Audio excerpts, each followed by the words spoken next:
Makapal na usok ang bumalot sa himpapawid ng Metro Manila at ilang kalapit na lalawigan mula pa kahapon.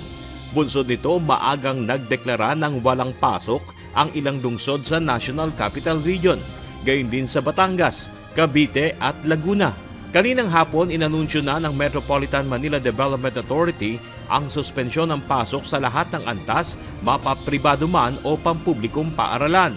Base na rin ito sa anunsyo ng mga alkalde ng 17 syudad at munisipalidad sa NCR. Samantala, lumalawak pa ang mga lugar na nakararanas ng volcanic smog o VOG mula sa Taal Volcano.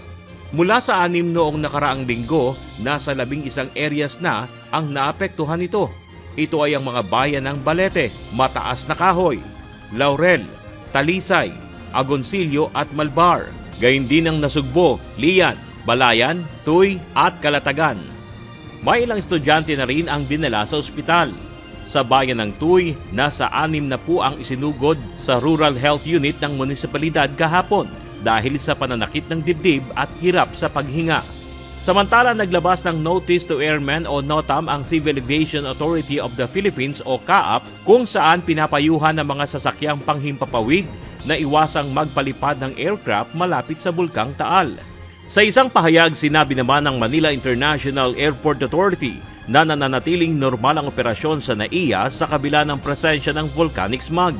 Tiniyak naman ng MIAA na agad silang mag-aabiso sa mga pasahero sakaling magkaroon ng adjustment sa flight operations. Samantala, nagpaalala naman ang infectious disease expert sa baka may respiratory diseases na manatili muna sa loob ng bahay o gumamit ng N95 mask sakaling kailangan talagang lumabas.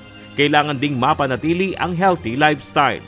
For the vulnerable population, meron tayong mga bakuna to prevent respiratory infection, kagaya ng flu, pneumococcal vaccine, and pertussis. No? So, we need to get those kasi napaka-importante nun. Meron kang added layer of protection.